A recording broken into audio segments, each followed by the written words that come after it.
Hello and welcome to Dicepunks, a tabletop role-playing podcast where we focus on playing full campaigns in less well-known systems. This week, the Frontispiece Four make plans with very little lead time to head to a very suspicious soirée.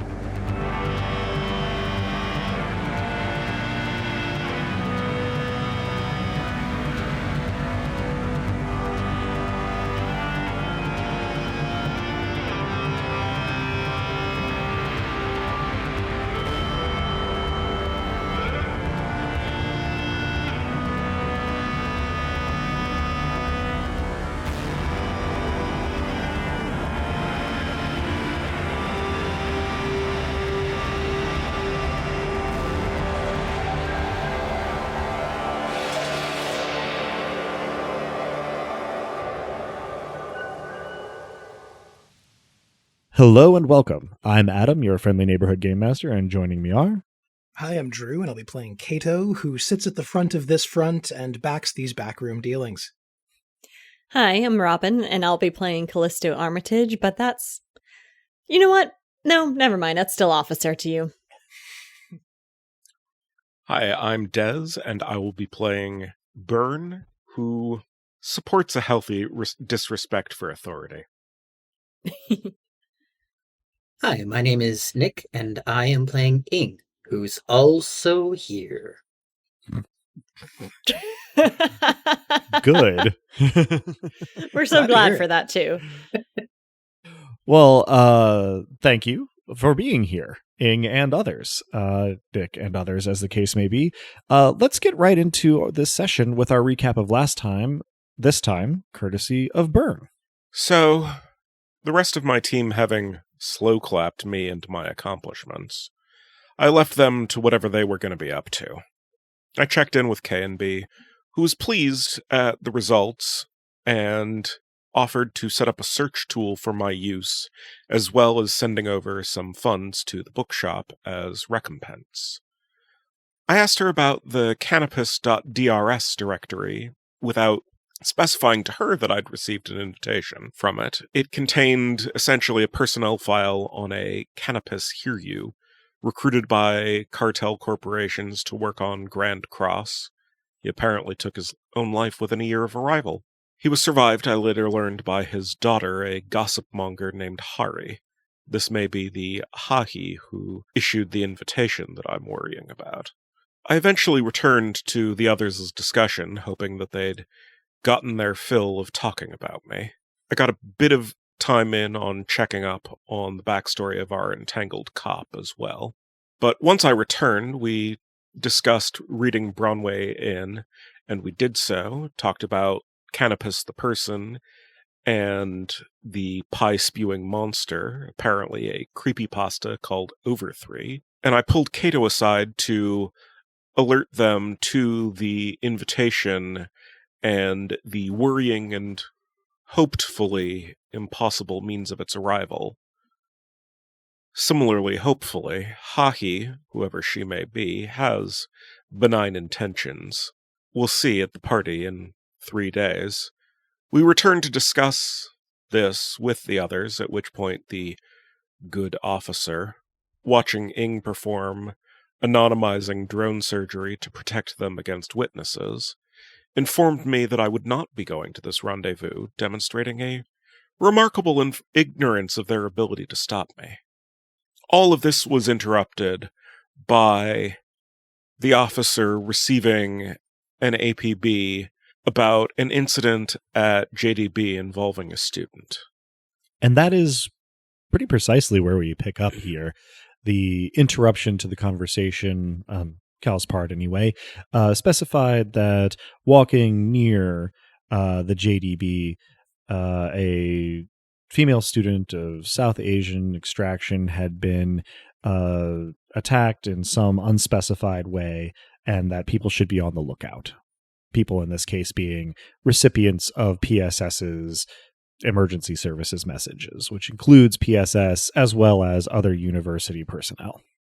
So we pick up there sometime probably Saturday afternoon-ish with some wiggle room at the frontispiece in the wake of Cal receiving this message. I text Ramirez to ask if she had blue hair. Ramirez texts back, "What? No." I respond with a thumbs up, then ask if my assistance is needed or expected. This one takes a little longer to get a response, but Ramirez messages you back saying, "No more than usual, just a lookout." I respond with another thumbs up emoji, but I this one has a smiley face attached to it. Oh, good. Presumably, this sort of results in a bit of a gap in the ongoing conversation that may clue others at the frontispiece into the fact that you have another conversation going on. How much they care, or how much you care to tell them, of course, up to you all. But I definitely held up a single finger before. I should specify it's my index finger in this case for once. Before turning my attention to the texts. Mm-hmm. Do we think that's related? I mean, we'll find out, I guess. Hearing this in the background as I am still texting Ramirez, I shake my head once. Is that good or bad? I'm not even sure at this point. Fresh problems. I pocket my phone, having sent the thumbs up and smiley face emoji by this point. Everything all right in relative terms? No.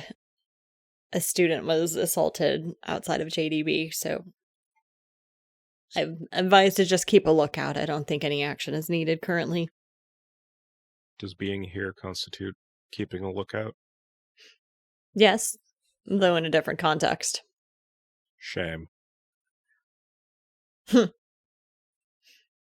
you? Sure. Look, nobody here has shame. Okay, let's move on. Bronwyn says, not quite under her breath, "I wish." That's an in-character. Fair enough. Cal, it might go without saying, but if you ever need the drones for surveillance on campus, let me know. I would, should the need ever arise. But, if any of the surveillance they recover needed to be presented in court, I'd have a hard time explaining why. Well, I do legal jobs too sometimes. I mean, not recently, but it's not illegal to have drones. I clutch imaginary pearls at I do legal jobs sometimes. I gesture you to an invisible fainting couch. Oh, they're doing bits now. We've always done bits. Yeah. It's a coping mechanism. I'm nothing but I bits. guess the usual difference is that the bits are more private, come to think of it. The filters are coming down, I think, at this point. Well, is there any prep that we need to do for this meeting with Hagi? I mean, not to name the elephant in the room, but there's one. As a mechanical consideration, the time frame given by the invitation means that there will not be time to do group prep. Everybody has the time for one personal prep action, and that's about it if you are treating this missionally. If you are going to do prep and treat it missionally, that also means that we roll for economic shock. So, if you wish to nominate your prep actions, then we'll do economic shock and then prep actions and then get to the party, so to speak. I think we said that my shopping around for augments was going to be an ongoing process, so I take it that process could get sort of cut off if I lose the cash that I was shopping around with at this point. It could. The economic shock can have a few different outcomes, and you roll to see whether you lose cash generally at the end of a session rather than at the beginning of a mission. If you suffer economic shock prior to this mission, it will mean that you don't get any small business owner cash. But if you don't suffer economic shock, then you'd get 2 more cash. Gotcha. Remind us of the roll for economic shock. 2d6 plus burden. Try to get under a 13. Well, I think we are going into a mission, yeah. So Right. Seems Well, yeah. then let's get rolls. We'll go in roll call order, so to speak. So, Okay. Drew, your burden roll, please. 2d6 plus burden. that is a 9 total. A 9 total. You do not suffer economic shock, and thus you do get 2 more cash. Nice. Robin. Okay, let me see. My burden is 2. Mhm. So 2d6 plus 2. I got a 4 plus 2 is 6. All right. You do not suffer economic shock, and thus are Ooh. fine. I rolled a Des. 6, so my burden of 3 is a 9. All right. You are safe as well. Ing. Well, Nick, I guess I called everybody else by their player names. It's fine. Yep. I rolled a 6 plus 1, so I think that I'm safe as well for the time being. You are. Yeah, you guys have had really good outcomes on these burden rolls so far this campaign. So now we go into prep. How are we handling, or I guess we are handling it individually because we don't have time for group prep, which I mean is also rolled individually. But for our individual prep actions, what do we think we might do? I think I, knowing I'm playing with fire, address both Cal and Byrne and say, "So, what do you need?" Because I think Bronwyn and I can do some fixerish shit. Mhm. Be on deck to do it during the mission, but also do it in advance of the mission. Yeah. Indeed. So, as a reminder to our listeners and as necessary to our players, you can take a personal prep action, 2d6 plus an ability plus a specialty, and the higher over 7 that you roll, the more prep you accumulate for that. We won't be using group prep this time because of the time frame, but one of the things you can do as a prep action, so instead of rolling personal prep, is acquire an asset, which is 2d6 plus cool plus the relevant specialty. And that allows you to try to source any particular items or assets that you want to have for the upcoming mission, with the sort of difficulty threshold increasing if you want something that is restricted or illegal. And I have the talent I know a guy, so my price is decreased and illegal items are less additionally challenging for me than they would be for other people. So if there's an asset we need, this would be a good way to acquire it. Indeed, especially while you are, relatively speaking, kind of flush. What do we think we need to decide about in order to pursue our personal prep, players? The last thing was, I said to both Cal and to Byrne, "So, what do you need?" Support. With With a pointed glare at I- the officer. That Yeah. glare is returned tenfold, along with grumpily crossed arms. Covert armor, ideally, that would fit his scale. I managed to Okay. make that an insult. We're getting somewhere. Support you got. Armor is probably achievable. And I guess the other thing we definitely need is a plan. As in, let's be clear about who's going in. I thought we'd I think it's established that best I to am. send me. Sounds like the two of you then. Thrilling. Just how I need to spend an afternoon. Babysitting. Meanwhile, I could scope out the joint. Hey, out of character. Can I interrupt that, Nick? Oh, yeah, absolutely. Mhm.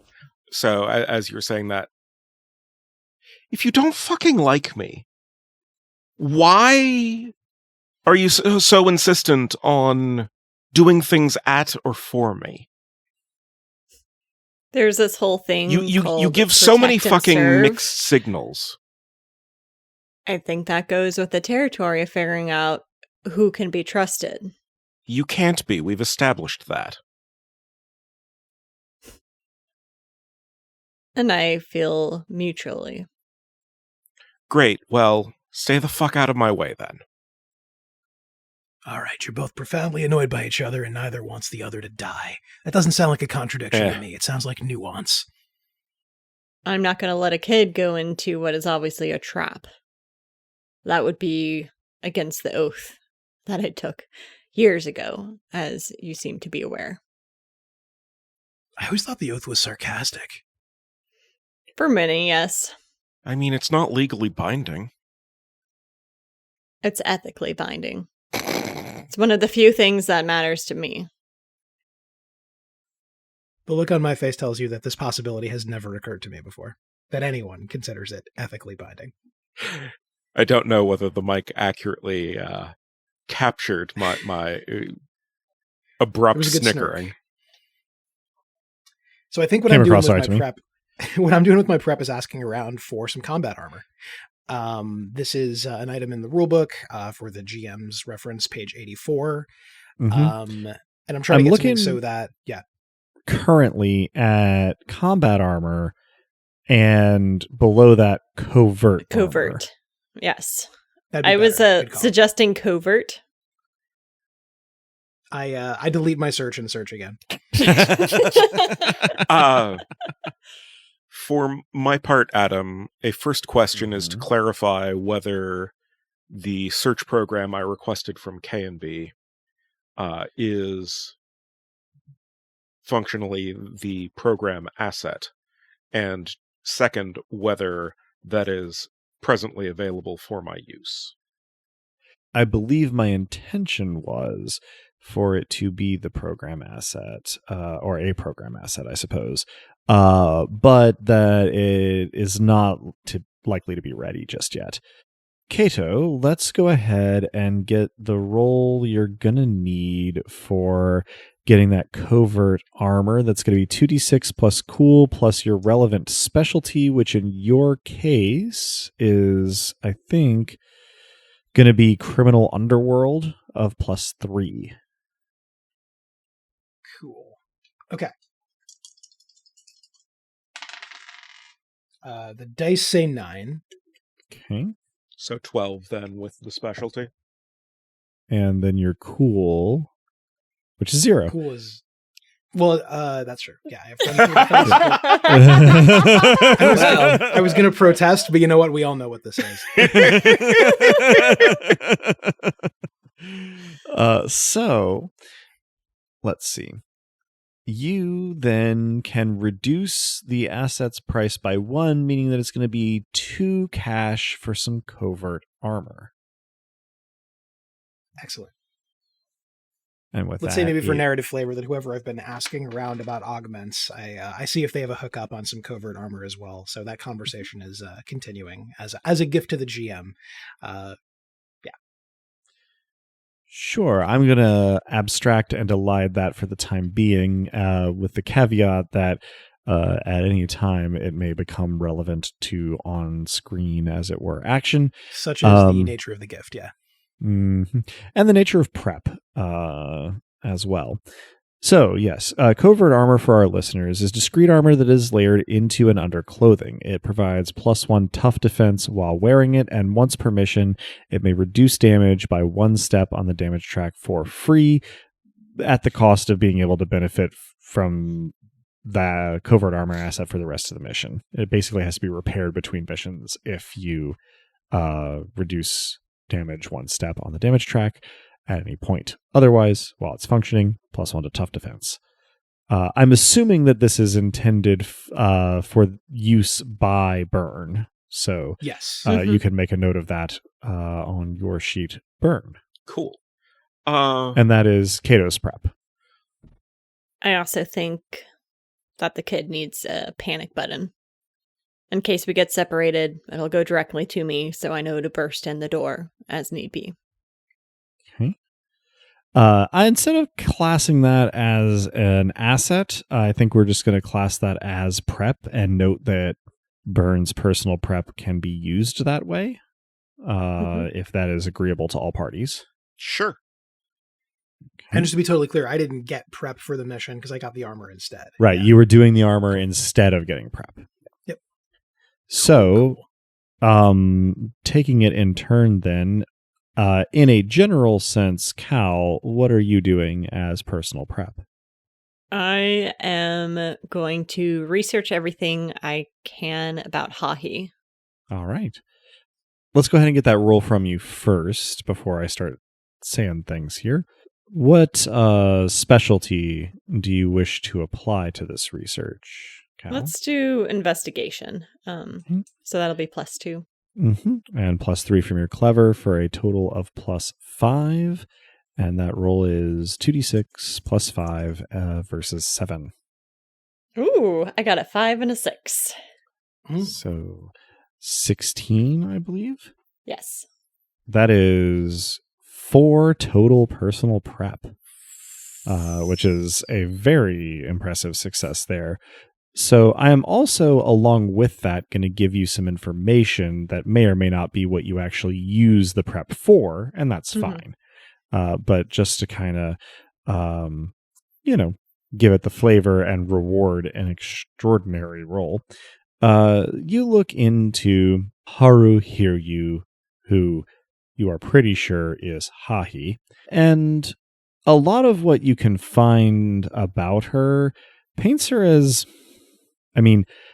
fail daughter doesn't roll off the tongue as well as fail son, but the daughter of Canopus Hiryu, a celebrated scientist who we talked about previously, she certainly has some academic credentials that are fairly impressive, and she's associated with a couple of businesses with vague names, sort of like how a company called like Synergistics Limited could do absolutely anything. Mostly shadily. There's no real...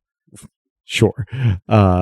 She's got a couple of connections there. She's not on any boards or anything, but she's like a consultant here or like a contractor there. As far as you can tell, mostly she just seems to hang out at her pretty posh home during the day and either go out to party or host a party at night. Not necessarily every night, but in terms of the information about what she does with her time, that seems to be about it. She's accounted to be a charming and attractive individual. She is not exactly a celebrity, but if you follow celebrity news, you'll see her name because well-known people attend her shindigs and are seen in her company. Do I have I can infer from this, I suppose, that what we're invited to is one such party? That would be a reasonable inference. There isn't sufficient specific information in publicly available reporting on her to know what kinds of parties and get-togethers she hosts when and where. I suppose one thing that you could turn up here that might be interesting is that she does not live particularly close to the address on the invitation. She is actually closer to the end of the station that you are spending the most time in, with the downtown end, than she is to the area where the party that you've been invited to, or that Byrne has been invited to, is supposed to take place. Perfect. And so that is all information that you have. It doesn't necessarily have to relate to how you use the prep that you gained, but that is sort of a upfront kind of thing. Excellent. I'd also like to check bacon. So checking bacon and kind of cross-referencing the kind of general area, no one directly associated with Haru Hiryu or with the particular venue for the shindig pops up, but in the general vicinity is sort of the last known workplace of a private security contractor who has more than a few complaints against her, named Conla Carter. Conla Carter. Does it divulge the nature of those complaints? There are a couple of representative examples which suggest that she tends to go out of her way to try to humiliate people that she detains or puts into custody. Oh, fun. So, a cop. Well, in this case, loosely, because private security contractor, but Sorry, same difference. Cop. With finger quotes for the listeners' benefit. Rental cop. So, I think that brings us then to Byrne's prep. Yeah. I think there are sort of two related things that I would like to do. Mm-hmm. Or rather, two things that I would like to do which can be made to be related because I can ask the network about it. I would like to make friends with the network at the relevant place. Mm-hmm. And I would like to inquire with said friendly network what the sort of nature of the party is. Mm-hmm. Whether it's actually a legit party or whether this is something staged purely for my benefit. Okay. Let's go ahead and have you make a hacking roll. Yep. For this personal prep, and then we'll go from there. That is a 10, becomes a 16. Sorry, becomes a 15. 10, 12, 15. You still get 4 prep. And the information that you are able to gather in the process here of making friends with this network is frustratingly unspecific, but it does reveal that this is unlikely to be a large, well-attended thing. The access logs don't give personal or specific information, but there is an access control on the building in question, and it only shows over the last, let's say the records reflect 6 Mondays, a maximum of like 10 individuals accessing the location, sometimes less. So it seems like you are unlikely to be the only person showing up, but it may not be a big crowd. Okay. One last question. Does the invitation disclose a level of formality? It does not. Jammies. Street rat chic. I was going to say, yeah, the only clue you really get is the relative fanciness of the invitation and the fact that it calls it a soirée. Jesus. And I guess if you can divine anything from it being on the sort of like administrative end of the station on a Monday night, but that will be supposition at best. So, Ing, what is your personal prep going to be? I would like to surveil the area ahead of time, using only 5 of my trend drones, assuming that there will be counter surveillance, and I'd like to show up with a full complement on the day of. All right. At the appointed time. So it sounds to me like you are rolling your prep with the robotics specialty. Yes, which I increased by 1 at the level Okay. up. So that is robotics now at 3. Okay, so I believe it's going to be a total of +6 for you with clever and robotics there. So 2d6 plus 6. Okay, so that is a total of 12. Okay, which is going to be 2 total prep for you. Yeah, you have some, I will leave it relatively general information, and as you use the prep, we can decide if it needs to get more specified. But what you are looking at generally is something that's relatively rare on the downtown end of Grand Cross, and still not super common on the other end. A sort of event space building with an enclosed courtyard. You can't tell for sure from your drone surveillance if all, some, or none of the plants are alive, as opposed to, decorative fakes. But it's a fairly nice and well-kept kind of garden space with plenty of seating and tables.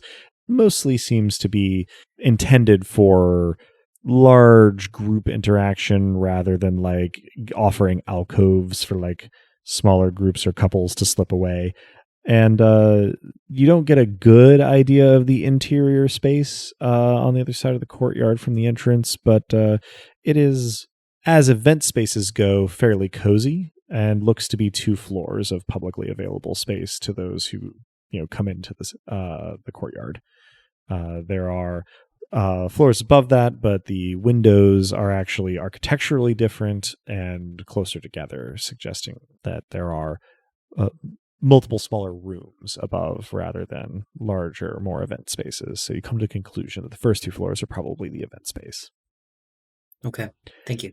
Taken all together, it's a lot of space for 10-ish people, but would be kind of cramped for your average wedding. Okay. All right. Well, I recall Bruv, Wiggles, Peggy, Mama, Toots. Good job, y'all. Feel like we got a good sense of the space. Mm-hmm. And they did such good work. Sorry, when you said recall, I thought you were like thinking fondly of them. I mean, that too. It works both ways. I'm doing that currently. If there's any time, so are we all. Oh, go ahead. Right, I was going to say, I invite the listeners to imagine a slightly like Vaseline lensed kind of close up on Ing's face as he fondly recalls his drones. Maybe some kind of little synthesized flute music. Brilliant. I love that. And if there's time at the end of all that, I collect some of Prolix's fur and make it into tiny little mustaches for Buddy and Tran. Because they are in witness protection and they just need all the help they can get. I love this so much. Incredible, Nick. I feel Please like describe the mustaches. Oh God, they are so downy and shaped. They I mean, if you imagine like a really gruff gunslinger in the Old West with just kind of a mustache, just like that a fucking kind of broom bristle. Yes. Perfect. So you do have time to do this. Prolix will protest, saying, "Yet remarkably, appearance get him his projection, but can't do much to stop you."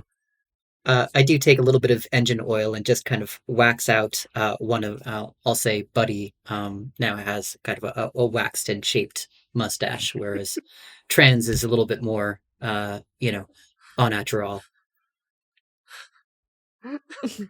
Natural.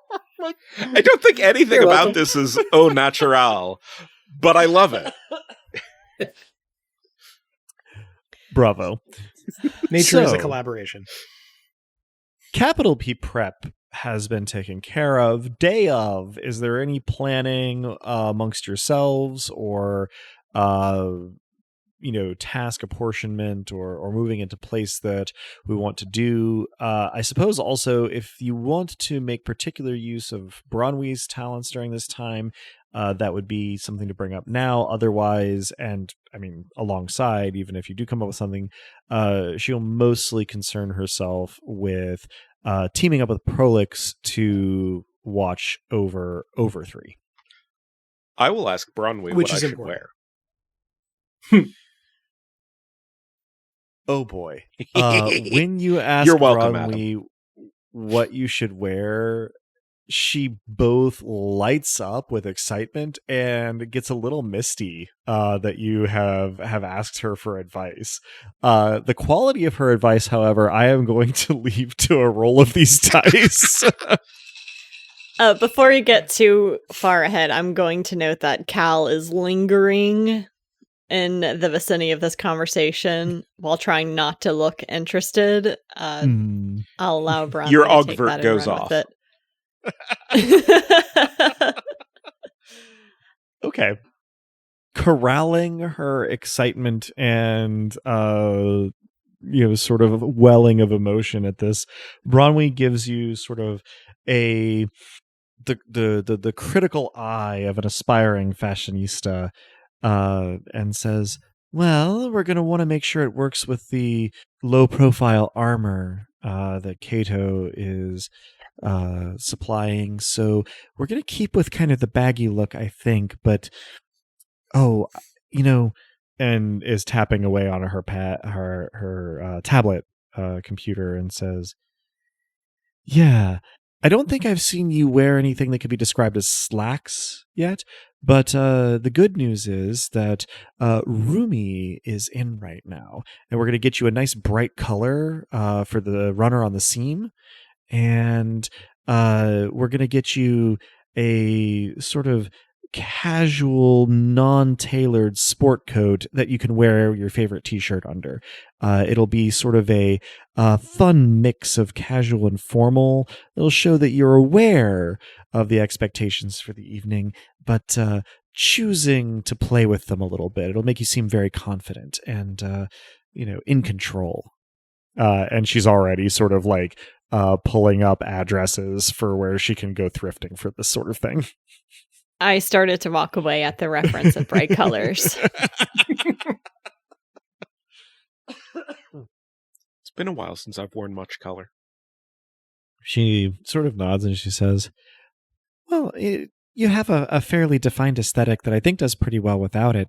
But, you don't want to go too much as yourself for something that might be a trap. So we can make use of that.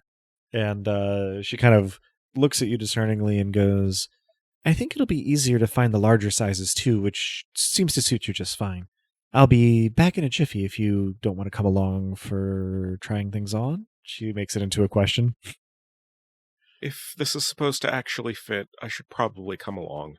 Plus, we've alienated the officer, and that's a benefit itself.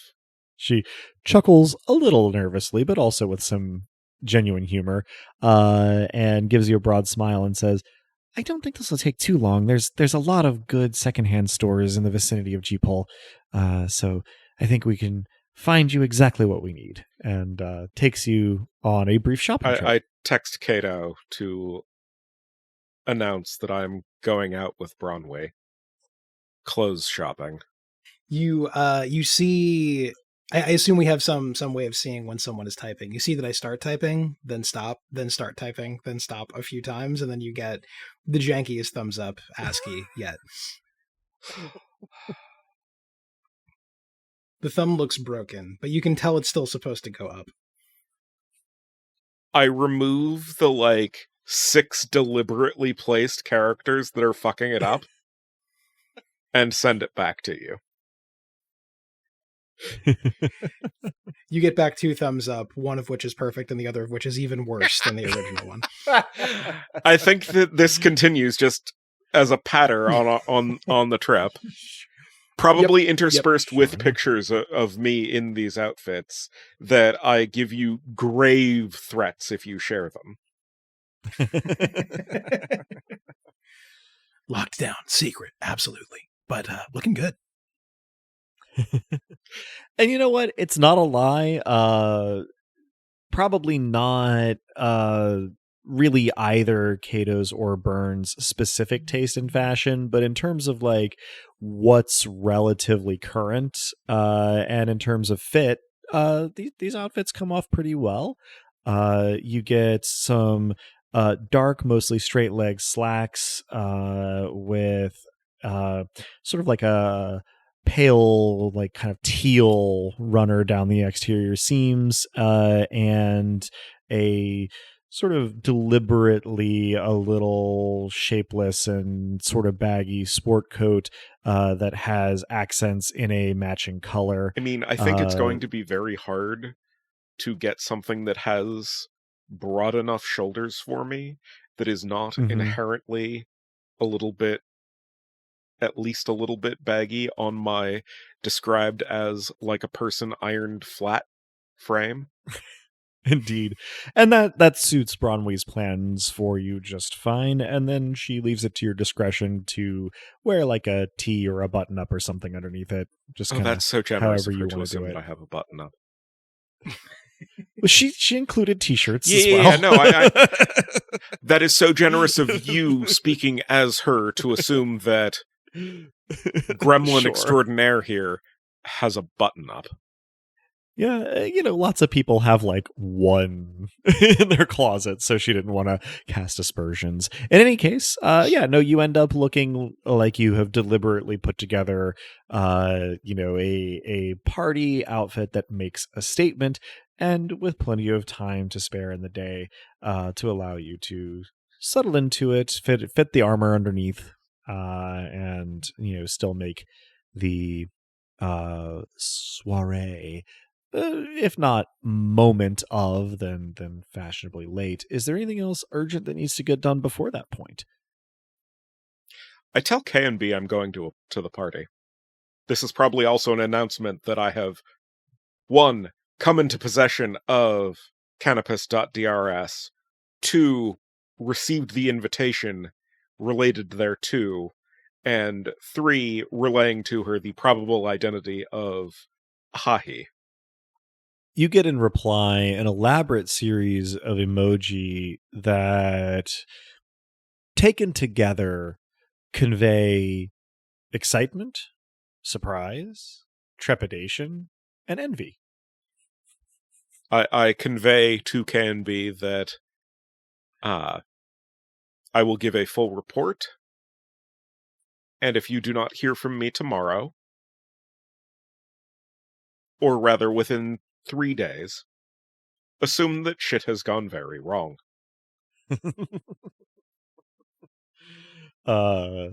And there is some text in the reply, but its contents are probably better conveyed by the small but densely elaborate ASCII art of the sort of classic yellow smiley used in most emoticon, biting its nails.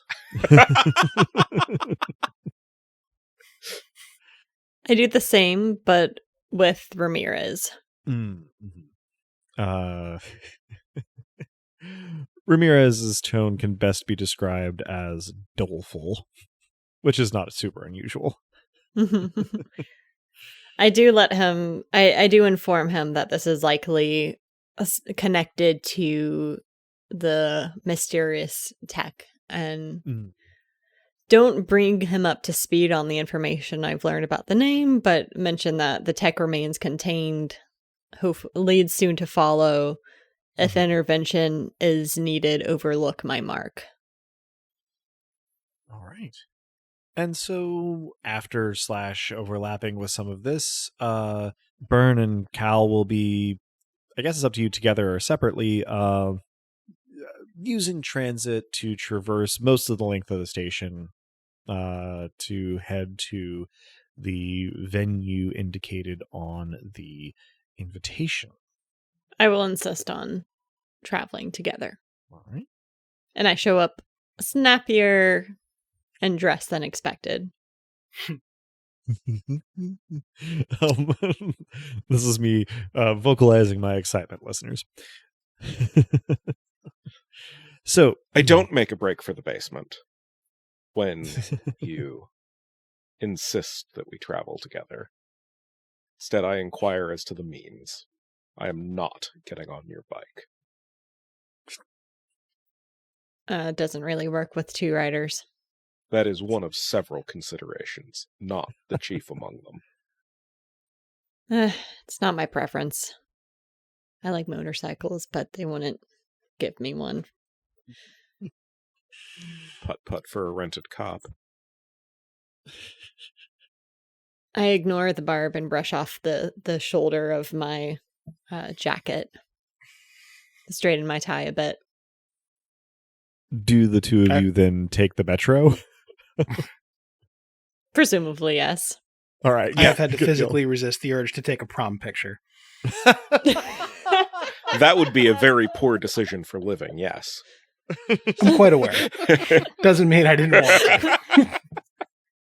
So Today I having- chose life. Since so Kato, your prep was furnishing the covert armor.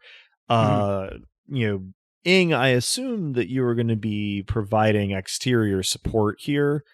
So probably not like traveling with them, but roughly adjacent to their time and means, to be on the appropriate part of the station. I think I ask if I can come along to wherever Ing is going to be monitoring and running the drones from. Might be safer and more enjoyable with two. Absolutely. Okay. Yeah, when I'm paying attention to the drones, I'm not really paying attention to my surroundings.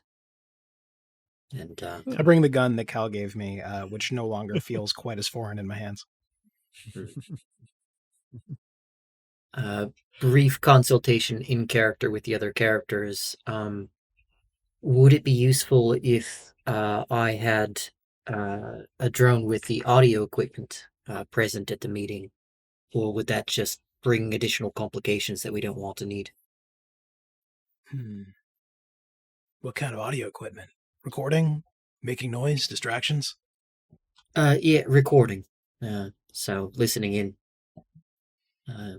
Probably would be helpful. There might be Mama things has that we some. won't be able to catch on our own. There could be stuff that's incriminating, stuff that's revealing.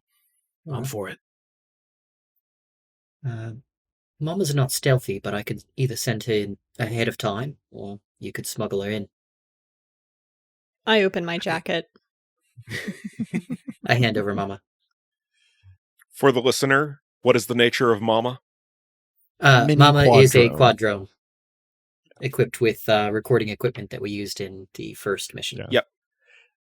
It is Quadrone possible. like the size of a small pizza box, as opposed to the ones that are like, Mhm. like a sandwich board. I assume. Yeah, I think even very small. So it's a mini quadrone, Okay, very so small, Miniaturized. compact. Got Part it. of the Compact? swarm. Fits in Cal's coat. The sort of thing that a cat would attack on sight. Yes. Oh, Yeah. absolutely. And so the particularly if I'm envisioning the structure of Cal's jacket correctly, this is a drone that could, with assistance from Cal, sort of be positioned on her back underneath her sort of structured jacket. That said, Mama is the bulkier of the mini quad drones because of the additional hardware, which kind of protrudes awkwardly into the small of your back. You won't want to sit down. Is sort of the takeaway here. If there is any kind of like search procedure going in, it will be very hard to conceal the drone. Yeah, in which case I'll just plan to dismiss the drone. Sure. So, the two pairs of you approach the venue, the area of the venue for the Given Mama soiree. and the, at least on my end, desire to not be personally associated with a cop, I suggest that I go in first and you see whether there is a search procedure going on and deal with Mama accordingly. I will point out, sort of out of character consideration, that Cal is very likely to only be able to get in as your guest. I was hoping you weren't going to point that out at him. That's fair. That's a reasonable hope. So, logistics will have to sort of be determined as the situation is surveyed. But as you are sort of arriving at the station and disembarking from the metro, Cal, you will get a message from Ramirez that says, "Thought you'd want to know the APB the other night. named Lulu Sarasti, G-Pol is putting it out that it was a more typical kind of confrontation to college campuses. You can almost hear the wry tone of Ramirez's voice there. But the student alleges that it was a theft, that some folks stole something from her, that she was moving to a lab. PSS is not treating it as a robbery. Raised my eyebrows, thought you'd want to know. I send the skeptical looking emoji with the monocle. The much to consider emoji. Yeah. Yes. And respond with, I'll follow up with her once I have returned from this. And then I put soirée in quotation marks. Sure. So a brief distraction as you are completing your trip here. Anything last minute to straighten out before you arrive at the gate, a fashionable half hour after the appointed time? I will activate my holographic projection armor. All right. That is one prep, leaving you, I believe, with 3. 3. And I'm going to, instead of doing like a particular image this time and keeping with the fancier attire, it's going to be blurring my appearance, but it'll be multifaceted. That is somehow reminiscent of diamonds, with the ghost of like a Greek sculpture underneath as a face. Oh, I like that a lot. Excellent. For my part, my laughing kid digital image is set up to sort of slowly shift over the course of the party between sort of composites of never fewer than 3 other guests. Oh, fun. So it looks like a real person, like but never quite the same. For, of course, I like that maximum fuckery. Delightful. Okay. So you approach the address, and it's probably not actually wrought iron, but it is a pretty convincing facsimile. There is very little wrought iron on Grand Cross. A reasonable facsimile of wrought iron gate sort of set into an arch that is sort of projecting a stylized image of like English ivy sort of twining around it. On the other side, you can see the courtyard space that Ing had scouted out, and there is a sort of bored-looking security guard, not the bacon target in question, looking, in your direction as you walk up, and sort of gestures again with a oozing boredom and says, "Do you have an invitation?" Yeah. Can I see it? I would like to set things up so that, or rather, what form do I actually have this invitation? It is as an image attachment. Okay. To the message that it was sent with. Okay, I'll pull up the image. Okay.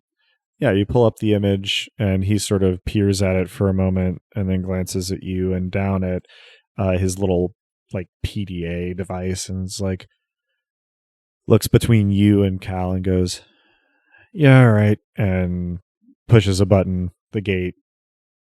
You hear the lock disengage, and he gestures for you to enter, already ignoring you. Assuming that you enter, you find yourself in a nicely appointed courtyard where the turf and the sort of bordering hedges and grasses around other features are artificial, but the trees and flowers and things do seem to be actual factual plants. The area is enclosed by a fairly nondescript wall with some very lightly animated botanical projection decorations. But the building on the opposite side is at least decorated to look like a kind of classic red brick, and has, again, at least mocked up to look like painted wooden doors and shutters on some of the windows. Doors in this case being a plural because double door into the space. Those are currently standing open. It would appear that the seating is mostly in the courtyard, but refreshments are inside. Looking around, there are only a few people in evidence.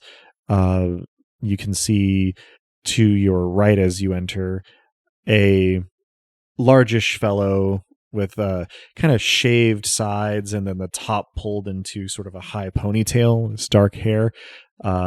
He is chatting animatedly with a wiry looking fellow who is aggressively nondescript, at least from behind. You can see certainly that there's movement inside the building. No one particularly takes note of your entrance immediately, at least. Very briefly, I am going to check in and establish the presence and location of our other two, Ing and Kato. Or I guess since you're on operation, I should use your crime names, Ohm and Hecate. You are sort of in position a little bit before all of this is taking place. The position in question is a little bit up to you if you prefer to be at like an alleyway or a cafe or like maybe a top rooftop metro station or something. Wherever you are, you've sort of ensconced yourselves, relatively casually and, can be the arbiters of exactly what you're doing, but my assumption would be that Ohm is maintaining a loose surveillance with some drones, and Hecate is playing lookout. Where specifically would you like to have set up, and are you doing anything additional at this stage? I was going to suggest in and out of character, nearby rooftop. That way drones could return to us unobtrusively. In a cafe, they might draw more attention. True. I like it. So publicly accessible rooftops are actually mostly cafes. But how ironic.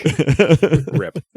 It's also a feature of this part of town, a little more parkland and a lot of places for commuters and station government officials to like get outdoors and, keep each other company.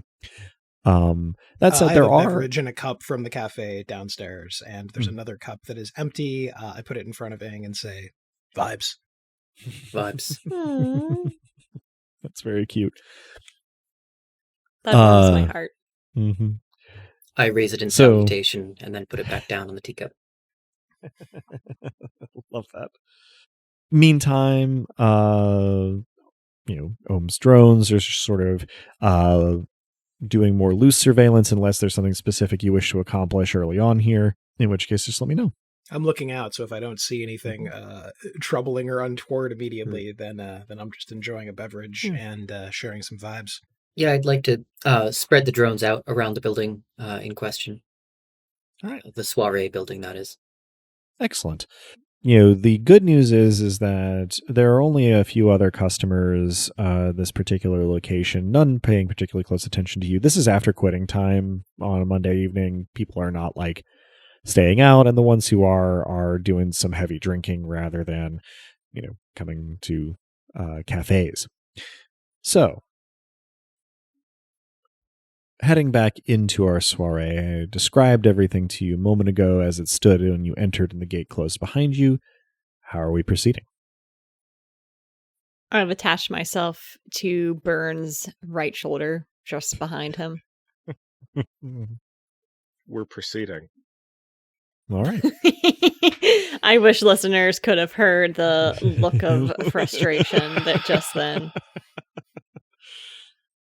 So then, Matchstick, I suppose, the crime name, Are you proceeding towards the people in the courtyard who are chatting, or indoors, or in another manner? Do I see Ms. Hear-You? Not in the courtyard, and not through the open doorway currently. Then I think... So, which do I have the more limited view of to suss whether she might be there or elsewhere? It's a fairly open courtyard. Unless she is deliberately hiding, she's probably indoors. Okay. Then, ignore the courtyard. All right. Heading on toward the open door, you sort of glance in ahead of yourself as you go. There are refreshments, seemingly fairly nice ones, on a table covered in a white tablecloth, just sort of like not quite straight through the door on the opposite wall, just a little off to one side. There's a fair bit of table space, both seated and standing, but there are only another 4 people in the space. You can pretty quickly surmise that one of the people in this building is Haru.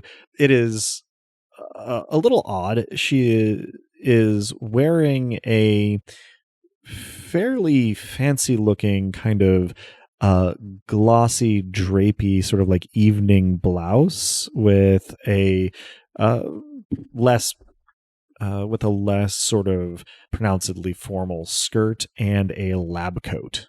She has a straight dark hair and a hime cut, and is holding a glass of something as she talks to a decidedly less society-looking person. The person she's talking to is of slightly uncertain height because they are sort of hunching in a pronounced fashion, seemingly not their everyday comfort posture, but rather a response you intuit to being in an open space. They have striking and messy tricolor hair. Left side of the head is white, middle of the head is black, the right side of the head is a sort of ginger orangey color, and not so uncommon, but certainly not an everyday sight either. They have matching cat ear augments rising from their head. This person that Haru is talking to is dressed in what Matchstick will instinctively identify as reclusive hacker garb, sort of mostly monochrome, very functional, ill-fitting, and in dark colors. You can't immediately overhear the conversation. Haru has a fairly animated look, and the person that she is talking to has a slightly hunted expression. Remind me if we had a plan for Mama leaving the jacket. Nothing particular. Sure didn't. Yeah, just hanging out, recording conversations. Yeah, you have fun with that. I'm off to go talk to her. Well, and I think you just said that if there was a good time to release her from the jacket so she could chill and be hidden and record stuff, then you would do that. But yeah, I think okay. we got more specific. Yeah, presumably the recording equipment works even underneath the jacket. Mm-hmm. Where Mama will remain for now because I think a quad drone would attract a ton of attention in this setting. So I remain at Byrne's right shoulder. Mm-hmm. Byrne, you approach Haru, and you see her note you approaching and sort of finish talking to the almost certainly a hacker cat that she's speaking to. And as you approach, you catch just the tail end of what she's saying, which is, and that's why we love having you around, Allie. Allie, for their part, sort of... It's an alley cat. grimaces and nods and then glances in Byrne's direction and sort of stands up a little straighter while also giving you a very sort of narrowed glance, but does not say anything. Haru, for her part, turns to greet you. Welcome, welcome. You must be Matchstick. And she sort of looks over your right shoulder at Cal and goes, wait, no, I know, and looks at Allie, and Allie says, Reaper. Do I recognize the name? Nope. As the lady said, Matchstick. Haru very graciously says, I'm so glad that both of you could join us. Well, with an invitation like that, it's hard to refuse. I will admit, I was hoping to make it hard to refuse. You see, Yes, blackmail is very effective. these, it was not intended so much as blackmail as, well, a reason for you to come see me. Do you salt all the networks with your father's life story? Oh, well, just some corporate ones that, well, Allie here, and gestures to her companion, has helped me seed the directory in some places that, well, anyone looking there without permission is of interest to me. Allie, for her part, gets a thoughtful look on her face. Let's be direct then. What sort of interest? Or, put another way, to what degree shall I assume this all is a threat? She furrows her brow and she says, I suppose that depends a little on, well, you and a little on me. I hope that we can make none of it a threat. I certainly don't want you to go talking to folks about our conversations here tonight, and if it looks like you're going to, then threats may be in order, but I was hoping that we could perhaps make common cause. I understand that you may be, well, you may react in a mercenary fashion about it, which is perfectly fair. Sort of glances over your shoulder at Cal. I cross my arms. She gives a tight-lipped smile as she continues. But, my assumption is that anyone triggering my little invitation is going to have some interest in digging deeper on some of what my father was working on. She monitors your reaction, seemingly looking for, well, something. Flat affect, 2-second pause, carry on gesture. Okay. She kind of sighs a little bit and says, I do understand. Allie here was quite difficult to, bring in at first as well. And Allie, for her part, takes the opportunity to say, you aren't my mother.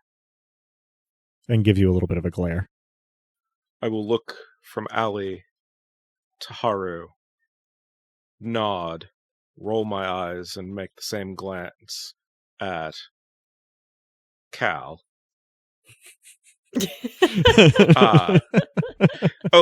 Can I roll hacking to be able to directly text Reaper in some fashion? Interesting. Or otherwise directly connect with in text form? I suppose so. You can go ahead and roll. Ooh. Boxcars! Oh boy, that's a pretty high number, isn't it? 18. Or not, 19 given use of clever. So yeah, you have now a, sort of direct and secure individual channel. As you can see, I understand overzealous would-be parentals.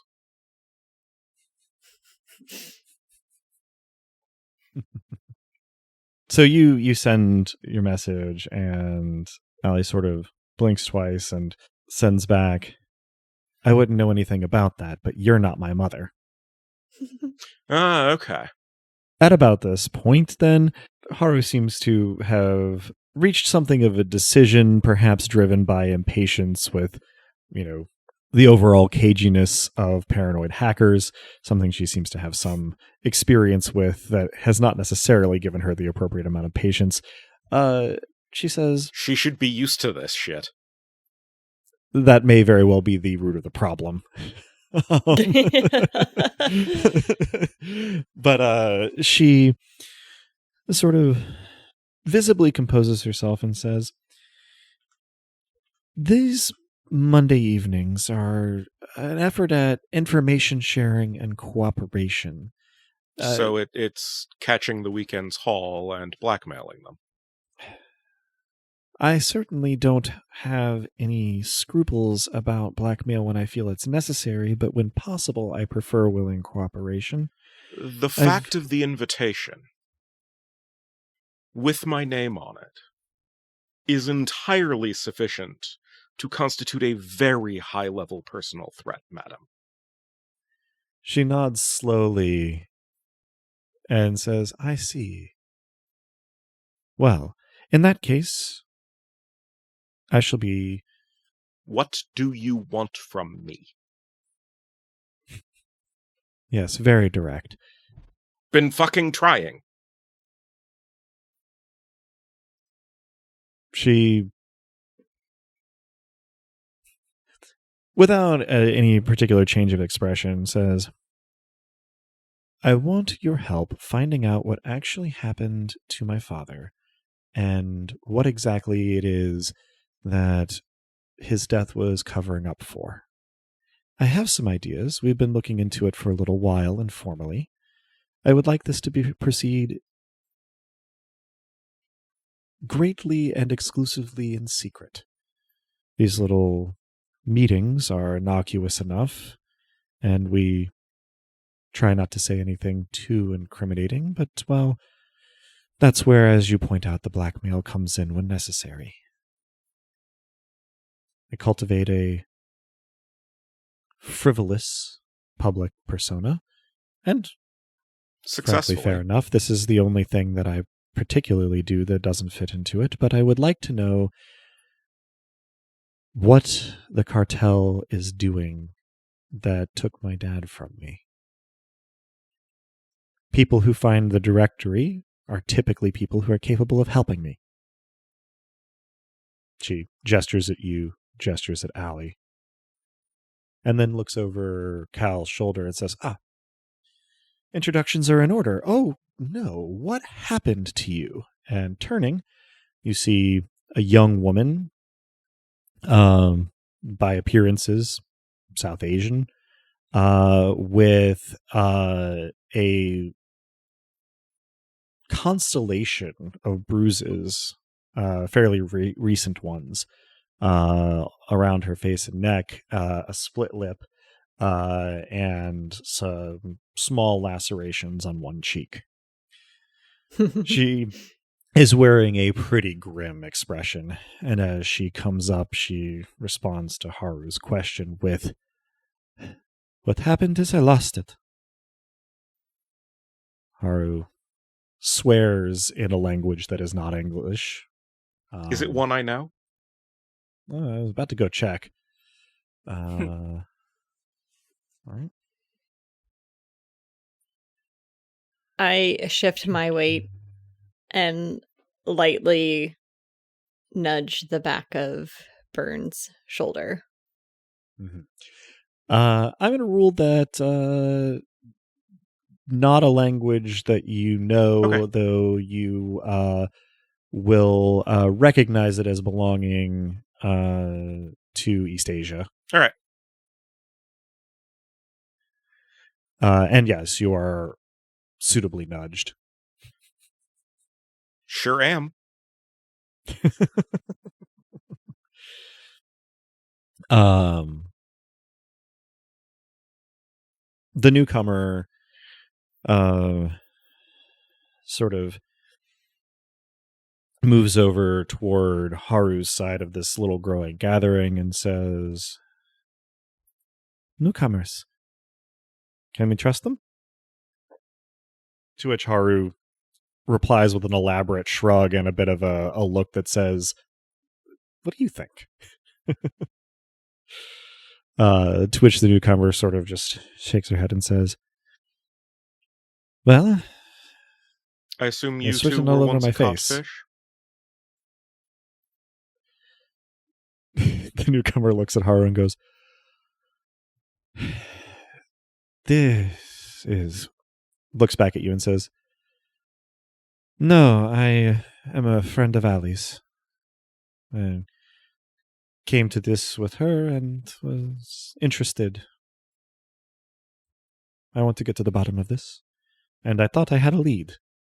Then 3 people jumped me in an alley near the JBD and took my lead from me.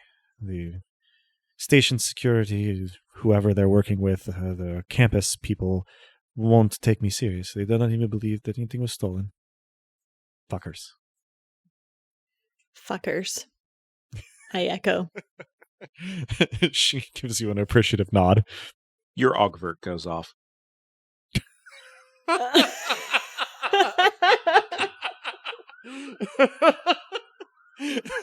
am rolling my eyes as that happens. So if you've seen tweened animation, where it's just like a very unnaturally even pace of movement from one point to another, that is the way that the newcomer's gaze shifts from where Cal's like holographically projected face is to the arm with the augvert going off. And her face goes through a complex sequence of reactions ending in a grimace. Matchstick has a great sense of humor, and he's capable of pulling off a lot remotely, it seems. My expression Yes. throughout this does not change one fucking iota. After the line from Cal there, Allie just giggles until she snorts, sort of like looking like she may be about to fall over. Haru keeps a relatively even expression through all of this. And may I inquire then, as to the nature of the lead? Keeping in mind, of course, that I can't actually be trusted. The newcomer sort of chuckles, and Haru gives her sort of a small but not secretive nod. The newcomer sort of glances back at the now silent once more augvert, and then sort of takes a deep breath and says, "All right, well, I think that you already know. My name is Lulu. I study at Jupol, and I had a piece of, I guess you could call it out-of-place technology. I had found it on, well, I didn't find it myself. It was found. Rigel did. And I was bringing it to share with one of my professors, robotics at the university, Professor Levy. Well, okay, he's not a professor. In any case, I work with him. I call him Professor Levy. Whatever. I was bringing this piece of technology to Mr. Levy when I was attacked and it was taken. She gestures at the augvert. The PSS have filed it as some sort of other attack and refused to report the stolen item. I don't really know what it was. A piece of plastic and metal with unusual contours and colors that we could not find any specific use for, but that showed a current and a wireless signal. I will look at Haru and ask, and is Mr. Levy assisting with this project? Haru doesn't laugh like I just laughed, but Haru does laugh. Is it more of an ho? She doesn't give a Hime laugh, no. It's bitterer than that. She goes, No, he's not. Good. honestly. Had I known how dangerous it would be, I would not have put Lulu up to it. We were theorizing that perhaps, if she got in Levy's good enough graces, she could even be a bit of a mole. To which Lulu replies, "It was my idea. I was perfectly willing to do it. I still am, if we can still get me in his good enough graces." And Haru makes an equivocating gesture.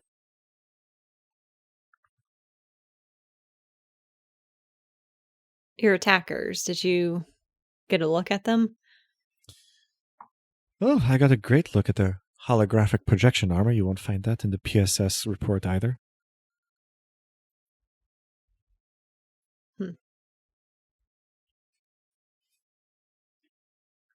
It's just kaleidoscopic noise, nothing quite so artful as your own. That is still useful. Well, I'm glad. If I can ask a rude question, what is a PSS associate, I assume, from your Ogvert doing here? A concerned citizen. Aren't What we he all? said. Haru does do a moderate version of the Hime laugh at this, which I will attempt to get a little further from the mic before I do. She goes, and then says, yes, concerned citizens all. But this is promising. If we have, and she pauses and says, I don't want to presume, but if we have the possibility of an in with PSS, as well as the combined hacking talents of those present, and a in with Kova Levy, we might be able to find some real information here. She sort of looks consideringly at the two newcomers. Before we get too far, Mhm. What's in it for me other than an absence of blackmail? I am busy trying to keep thoughtful. myself fed and housed, and in occasional classes. This does seem to bring Haru up a little short, but she looks thoughtful and she says, well, I'm assuming that, unearthing cartel secrets is, its own reward, but perhaps not as material a one as you might hope for. To the degree that, it keeps me not dying. They're kind of notoriously jealous of their secrets. You raise a good point. I have some means, but it is not unmonitored. So I have trouble sometimes giving direct material rewards, but given a little bit of time, I could try to make your situation less precarious and more comfortable by other means. I know better, I think, than to suggest that I simply provide you with one of my own locations and supplies. I imagine you would turn that down for security and paranoia reasons. Understandable. We're all here doing things that could be dangerous. But failing that more direct route, I do have some resources at my means, and if we begin to cooperate successfully, I will have had some time to maneuver them into a position where you could benefit from them. If this becomes a closer relationship, I am not opposed to hiring you in a formal but fictitious capacity. I have the ability to put you on payroll as something plausible, if that interests you. I think those... The fact of recompense is sufficient, at least as a demonstration of good graces and not a raw exercise of power. Her expression takes on a surprisingly serious and somber cast, and she says, let me be clear. I do intend to use the tools at my disposal to find out what happened to my father. Of But course. my problems with the cartel could be summed up in the phrase raw exercise of power, and I at least attempt to differentiate myself from them.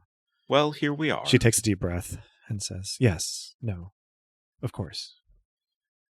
And then she sort of looks around and says, I do have a few other people I need to speak to before they decide to be on their way. Feel free to continue your conversations I have with Ali 2 and Lulu. points before you move on. Of course. One, a shockingly efficient way of transferring money is allowing oneself to be hacked. She looks thoughtful and says, It "It's would, on of the course, table." be under controlled circumstances, but the public need not know that. 2, Certainly. the use of my name in any public fashion is an immediate way to get me to stop cooperating. That is very good to know. And Please just refer to me you as have my Matchstick. Thank you. you have my word that will be how I address you. Matchstick. And I look at Reaper in the same statement. She sort of glances at Haru, glances at you, and goes, "What, me? Oh, of course." She sort of gestures to herself like, "What would I do?" and goes, "Of course, Matchstick." Thank you. She nods nervously and kind of looks at you consideringly, but not with any hostility, just as though she's trying to figure you out. Good luck to everyone. I don't say that out loud. Sure.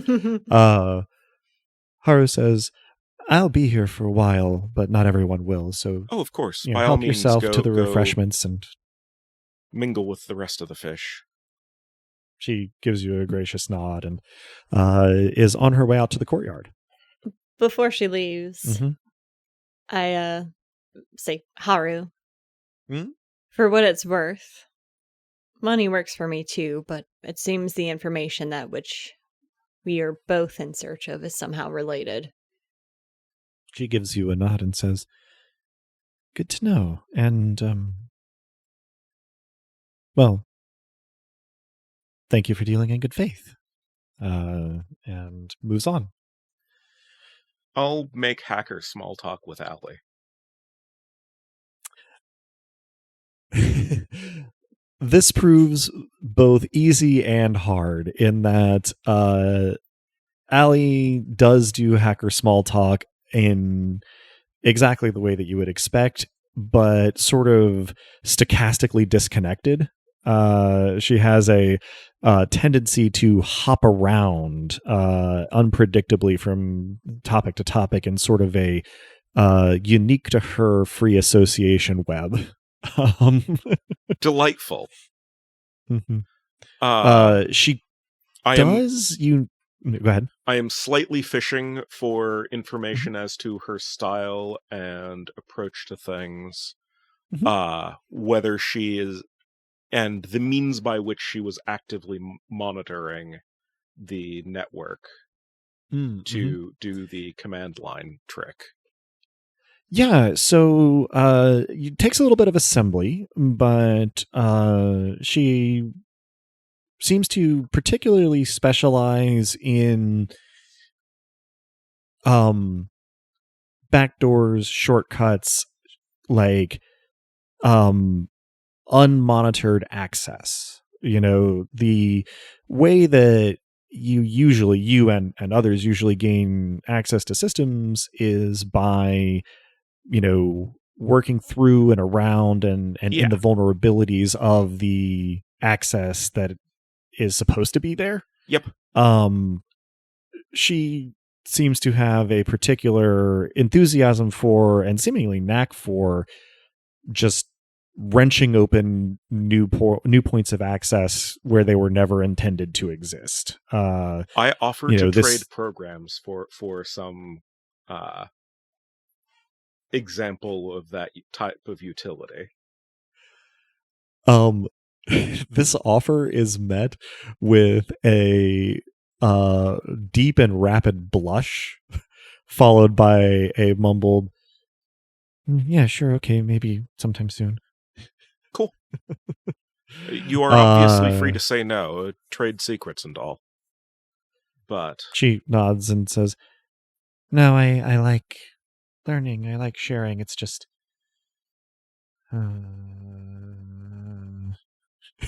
and trails off. I quirk an eyebrow at that and just sort of Mhm. let it hang. She sort of shakes her head and jumps to talking about one of the names that you used when asked who is intruder in that system. And, during this conversation, Cal, anything in particular that you would like to be doing? Is Lulu still hanging around?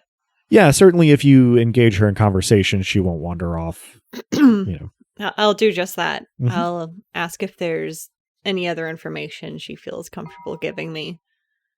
And allude to the fact that there are certain non-PSS entities that are aware it wasn't a robbery. Mm-hmm.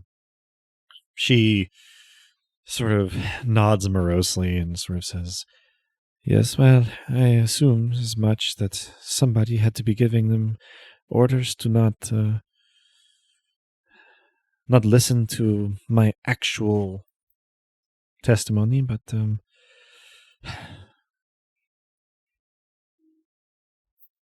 I have had good luck so far in trusting the people that Haru brings around, so I'm going to go out on a limb here. The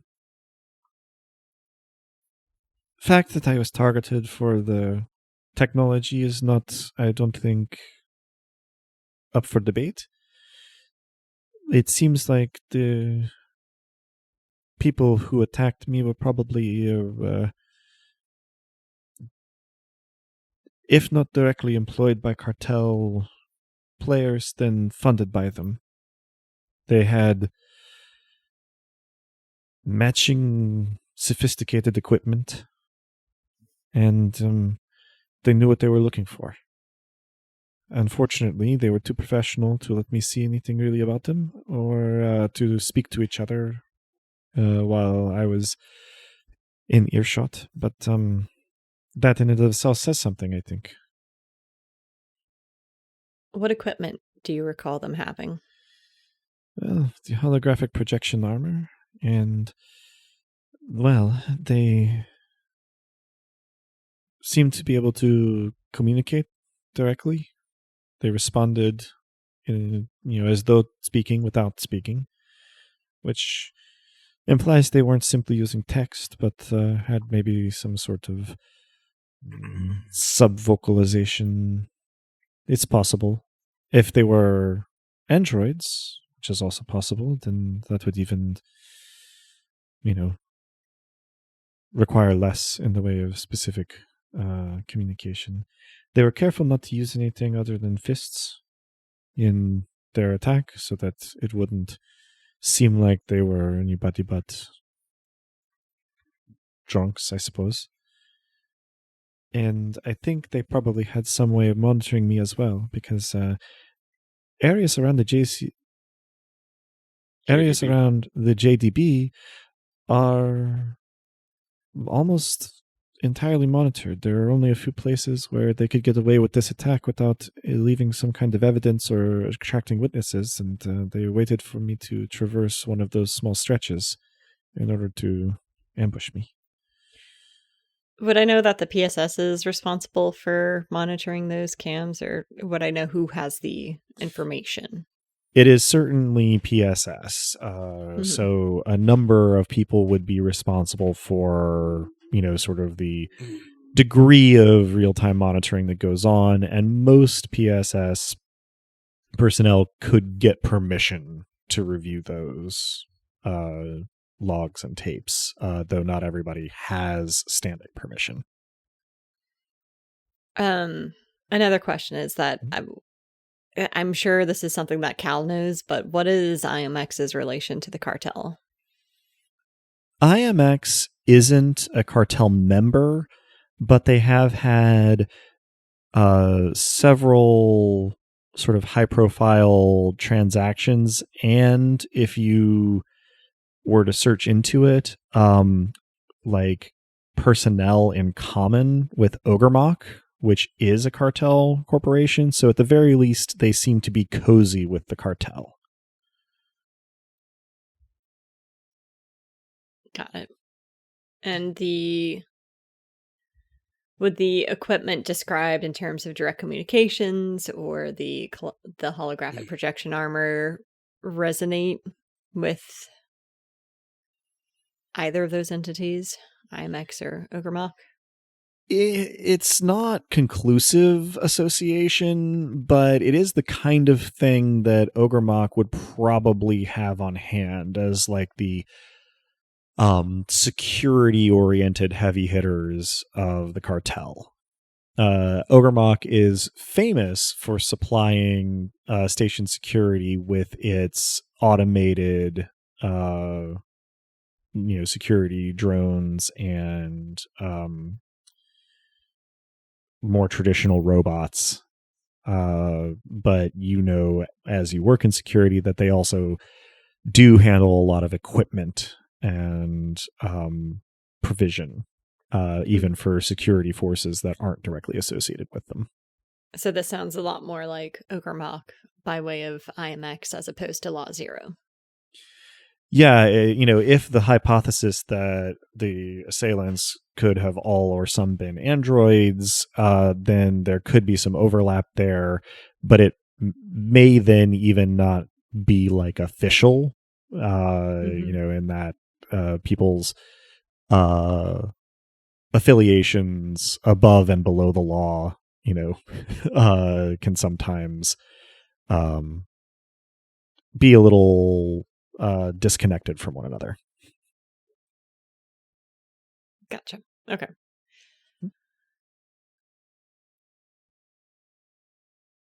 So, I'm sorry this happened to you. She gives a wry smile and she says, it is nice to hear that from someone even a little associated with PSS. I don't think anyone else really had that attitude.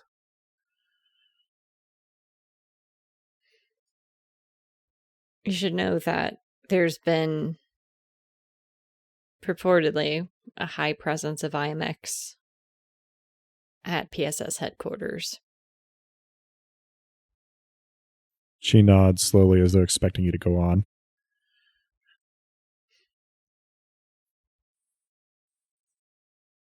So I suspect maybe Ogremok might be the particular cartel members we're looking for in this.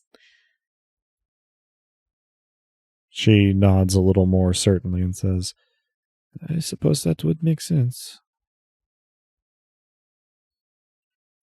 I suppose we always knew we would run afoul of the cartel in this project. I was hoping that wouldn't be running afoul of their fists and feet, but she shrugs. I would accept a beating if I would be able to keep the device, but, well, no use in wishing. They've got it back now.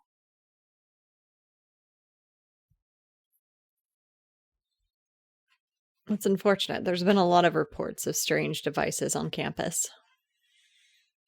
She sort of tilts her head. This is news to me.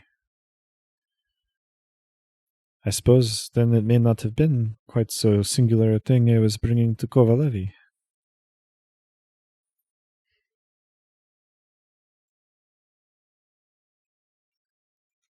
She takes a deep breath and sort of shakes it off a little bit and says, I will just try to be a little happy that I am not hurt worse. And kind of nods to herself and says, well, certainly come and find me if you wish to. I have some other people to check in with who would be worried about me. And sort of tries to make a graceful exit, but, has left the door open to being tracked down a little later if you stay. Mm-hmm. I let her depart with the encouragement to take care of herself and maybe stick to the east exit. She gives you a wry smile and a nod and is off. I would like to, yes. 2 further things with Reaper. One, I inquire whether there's anyone else here that I ought to meet. And 2, I should have inquired earlier with Hahi that I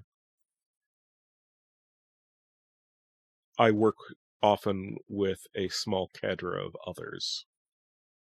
And would it be permissible to bring them up to speed on things? So,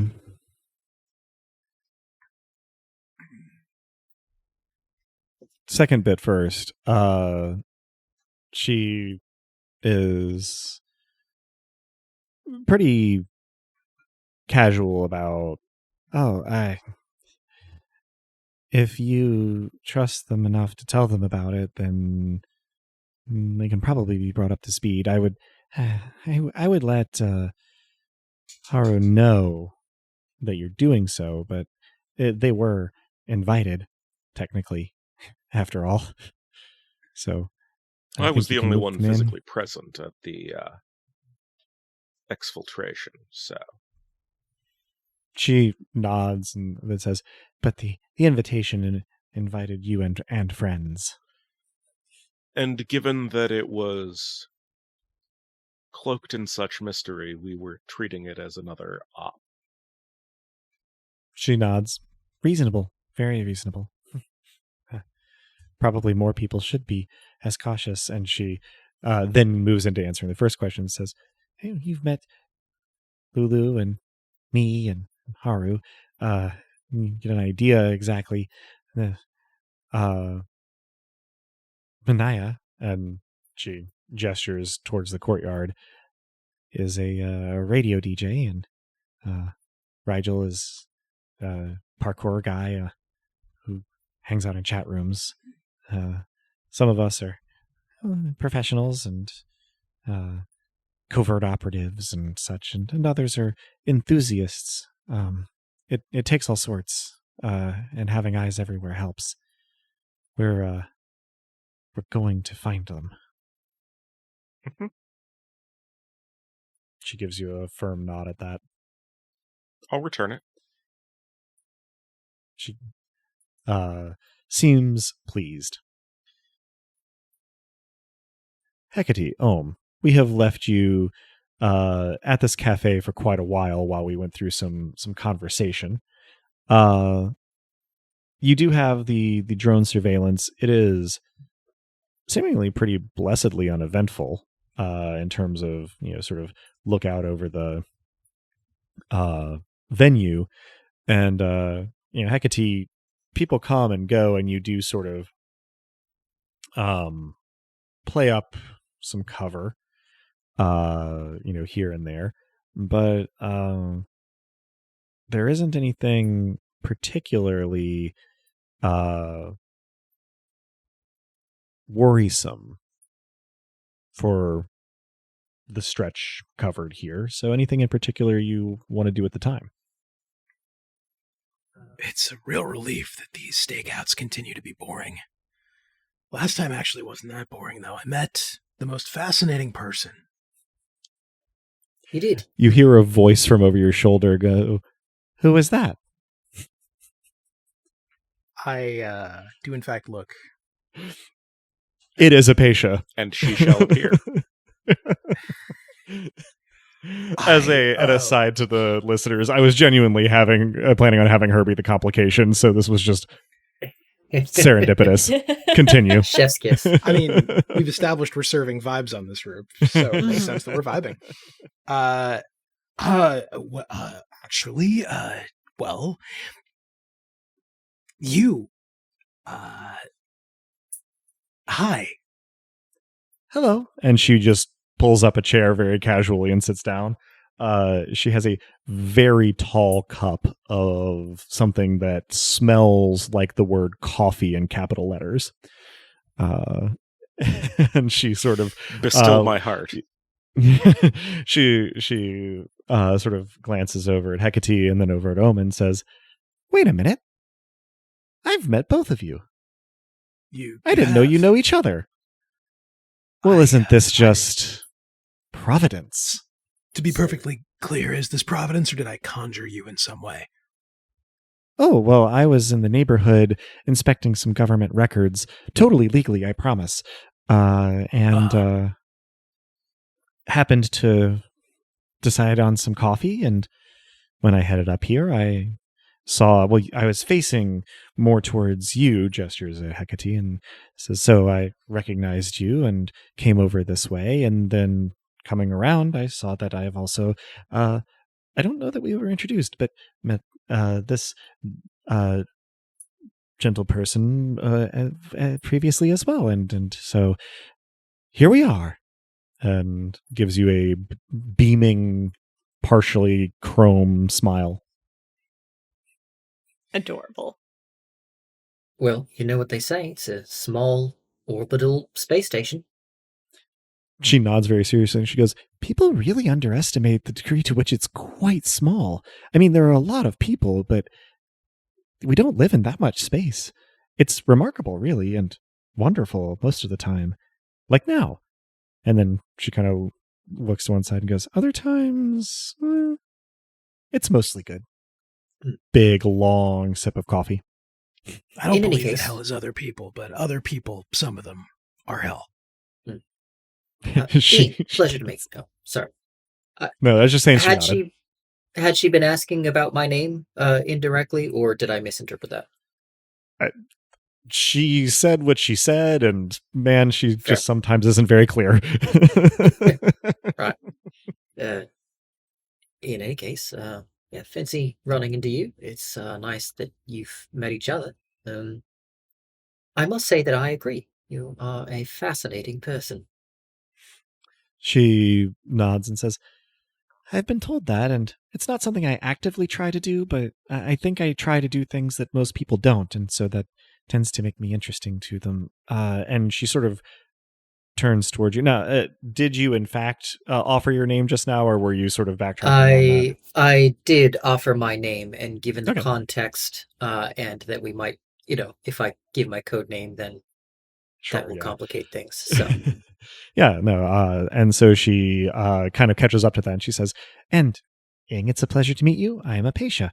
This is quite a lovely, I suppose, just having a nice afternoon here. I didn't know that, well, I suppose I know some androids, but it didn't seem like you had the hardware for tea or coffee. I don't. I come here to absorb the ambiance and to accompany my biological friends. Just seems polite to come equipped, and I hold the teacup up empty, so such as it is. Mm-hmm. She nods, seeming to understand. She says, yes, well, the company is a lot of the point, I suppose, and that's very gracious of you. I certainly appreciate your company, though I suppose, and she kind of flicks one of her very prominent augments on the back of her head, and she says, I might be a little less flesh and blood than most, though she looks over at Cato and says, still more than some. Yeah, I'm actually a little surprised that I'm one of the biological friends, but, everything's relative. She nods and she says, very, very, very, very true. I toast with the last of my own beverage. Say, well, to friendship and to providence, I guess. She says, here. I don't often run into people I see on the downtown side up here. I seem to get back and forth more than a lot of folks do. Just this cafe or any particular business bring it? I mean, not to be too nosy. No, I am nosy, but I'm not trying to be, I suppose, is what I'm getting at. What we're doing is legal as well. So convincing. She nods. I say it with a wistful, almost regretful tone. She nods. It comes off to you in this moment as morose, but you may just be projecting a little bit. And she says, right, no, I mean, it's not like everybody I run into on a rooftop is looking for dreamers. Looking for what? Oh, just a turn of phrase. Me and a few associates have started to use I guess they'd kind of be analogous to cryptids, but for the space station, the mysterious, inexplicable, hostile machines that people report seeing in basements and back alleys. Like a pasta, but creepy. Oh yeah, there's a lot of creepypasta about them. Which I don't know where the basements and name which back Dreamers alleys? came from. Oh well, that's the trick, right? Everybody on the no, hang on, I misspoke. Yeah, everybody in the chat rooms has their own theories about how you can tell where one is going to appear next. It's like people back on Earth talking about how to figure out where an area has Sasquatches in it. And I apologize. I feel like I interrupted you before. You were telling us more about these dreamers. Oh, well, I suppose the unique and strange machines that seem to crop up in eyewitness accounts from time to time and seem to never get quite as much attention as they should, and very much the same as like UFO lore used to be a lot of the time. There are a few standbys, like things that have shown up enough in forums and in chat rooms to sort of be lore, but then a lot of the time, if you try to make like a serious attempt to catalog the various information, it has its web hosting mysteriously revoked or something. You don't seem to be laughing at this. No, I mean, it's lore. It's culture. I wouldn't deign to laugh at something like that. It sounds Very fascinating. insensitive. Very insensitive to Yeah, do something like that. it's Yeah, this is just- people core to their belief systems. Yeah. It sounds really incredible, though. These stories. I wonder if you'd be interested in getting together sometime and swapping stories. Is this the kind of thing that people just invent, or it's something that really just spreads organically? And She gives you a thoughtful look. I'm going to need both of you to make cool rolls for me. Sure. I was hoping so. Yeah. That's a 7 for me. Looking at my stats, got 9 on the dice, and It'll be cool 11 total. +2. Yeah. Yeah.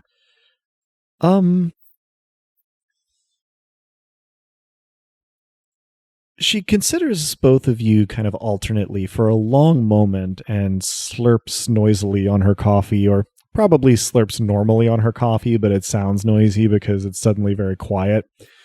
And then she puts her cup down and kind of cups both of her hands around it and looks at it for a moment and glances at Ing and then sort of looks longer at Kato, and then she says, "Oh, you've seen one." What, like a Sasquatch or a Mothman? A few. She nods, smiling. She says, "Exactly." Well then, and she leans forward and kind of lowers her voice. Not that there's anybody close to you exactly, but she says, "I've seen one too." Or maybe it'd be more appropriate to say, "One found me." At least I think so.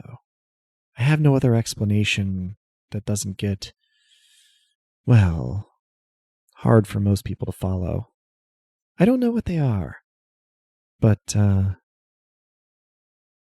I think one encountered me as a child. I think that's what set all this off. Which one? Which one did you encounter?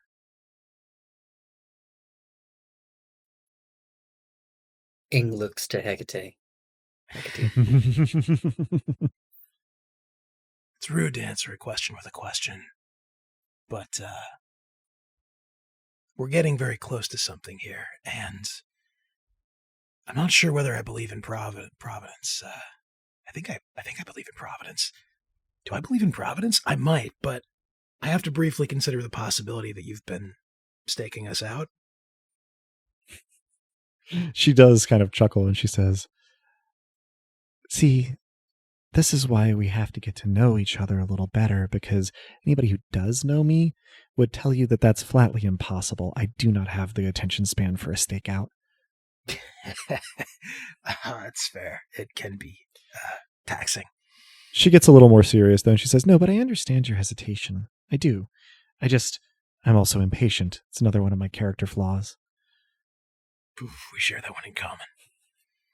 She says, "So you certainly don't have to tell me anything you don't want to, but I am eager to hear about what your experience may have been, because you see, there are a few of these dreamers that have names and descriptions that have become sort of lore among the people who put the pieces together where they're available before they disappear from the internet.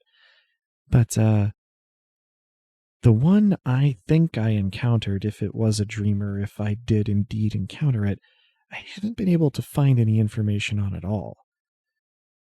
So I'm always looking for help or leads. So if you decide to share, well, you know where to find me." She nods at Cato at this, and because you're the one she gave a business card to. And she says, "And I usually know where to find you." And she nods at Ing, presumably alluding to the various sort of religious meetings. And she says, "But don't tarry too long, because, well, this is dangerous work, seeking these things out, and any one of us could come a cropper at any moment." I mean, that's true all the time, really, when you think about it. Which is, I guess, why people are religious so often. Not me, though. I'm trying to explain a specific experience that I had. And I think the supernatural is the only way to do it. Well, you say it's hard for most people to understand, but I assure you, you've probably surmised that neither of us are most people. Give us a little time to think this over, though. Not too much. Like I said, I'm impatient too. She nods. She finishes off her coffee in a way that sort of makes Cato, your stomach kind of sympathetically groan. And she says, no, an abundance of caution is wise, but I've never been accused of being wise myself. Quite the opposite, in fact. She sort of nods to Ing and says, "Ing can attest. So take care, and hopefully we'll survive to speak again." She picks up her empty cup and starts walking towards the exit.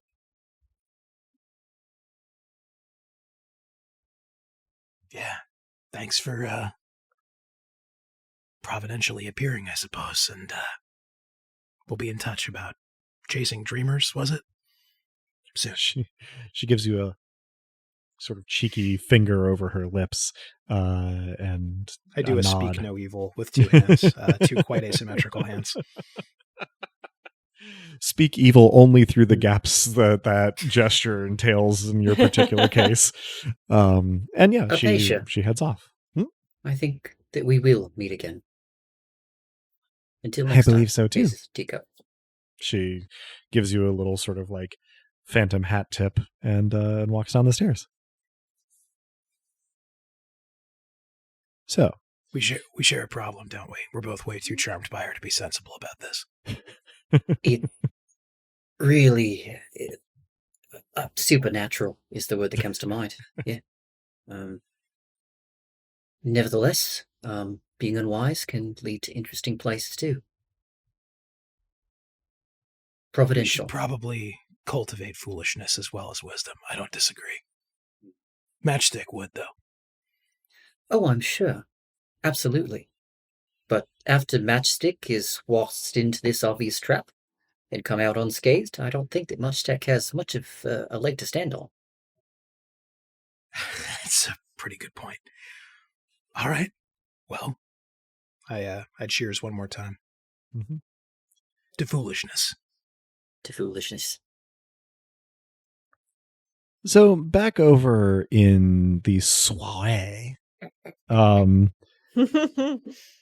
if the You're going about this in a very, like, increasing absurdity of pronunciation the longer it goes on, sort of like with Night Vale and the Murder Mystery Dinner Theater.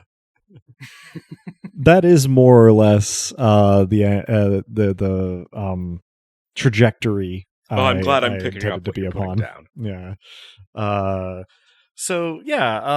You certainly have a chance to try any of the seemingly pretty high quality, sort of finger foods on offer. And you have the opportunity to speak to some of the other folks there. But we are coming up on time a little, so let's get whatever else you might want to get done at this soirée. As to the degree that we can do it, sort of not in real time. That would probably be logistically preferable. But don't want to keep you from getting any information or making any contacts that you would like to. I am not, I think, interested in meeting anyone who isn't a professional. Mhm. So I think I'm probably all set on there. I Mhm. would like to run by Hahi the Mhm. inclusion of others without specifically naming K&B, because that would be a danger to her. Mm-hmm. Yeah, she looks thoughtful for a moment and she says, well, I think that I trust you to be paranoid enough to be trustworthy in this matter. I'm glad my You reputation may... either precedes me or is so readily apparent. She gives you a wry smile and says, little of column A. Clearly, you've done your research. She, sort of nods and says, I certainly try, but I certainly wouldn't get as much information without my associates. Their powers combined are quite remarkable.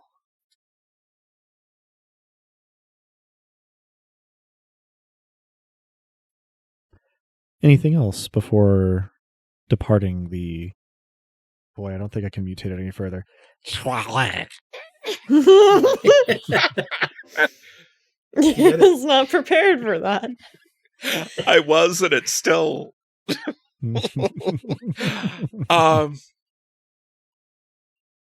If you stick around any longer, he's going to swallow his tongue, though, so be careful.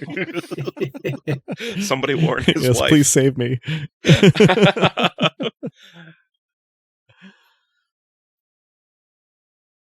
All right. Well, if there isn't anything else pressing, Sorry, formulating phrasing. go for it. It's probably not my first request, but before we go into anything truly ludicrous as far as exchanges of goods and services for money,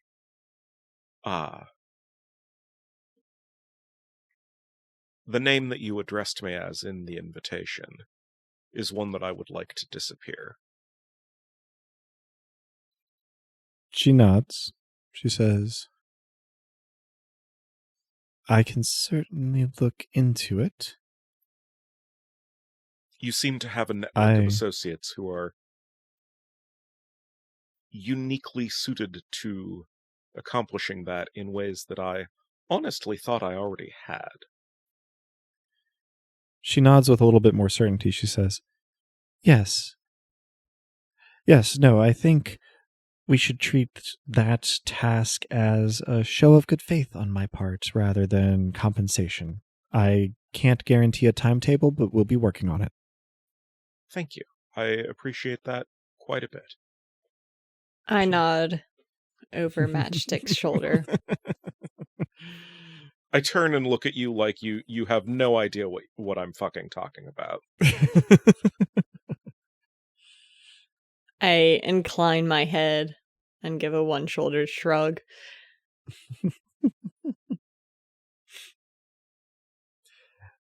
And in the meantime, I wish you a good evening. Two of you as well. Thank you for coming, and be well. And, sort of politely disengages, and you are free to wrap up however else you might want to, or to head out. I have nothing else pressing here. Yeah, did anyone else in attendance catch my attention? To Matchstick's point, no one else seems very professional, outside of the folks you've already talked to. So to the degree that is a factor, probably not. There is one other person who was there when you arrived but left shortly after, who gave off strong hacker vibes. But otherwise, these do appear to be more of sort of like the amateur dragnet who are still around. Could I have a bunch of prep burning a hole in my pocket? Mm-hmm. So would an appropriate use of prep be to say that I had brought something that could collect some images or data on that other strong hacker vibe person?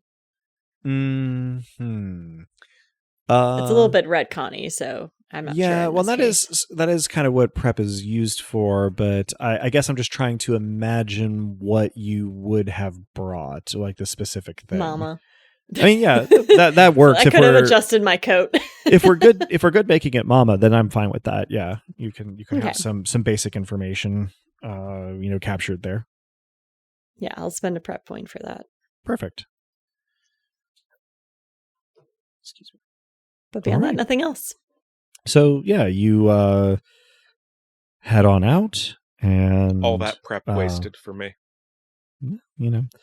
Sometimes honestly, you go this is what I figured was going to Mm-hmm. happen. So no harm, no foul.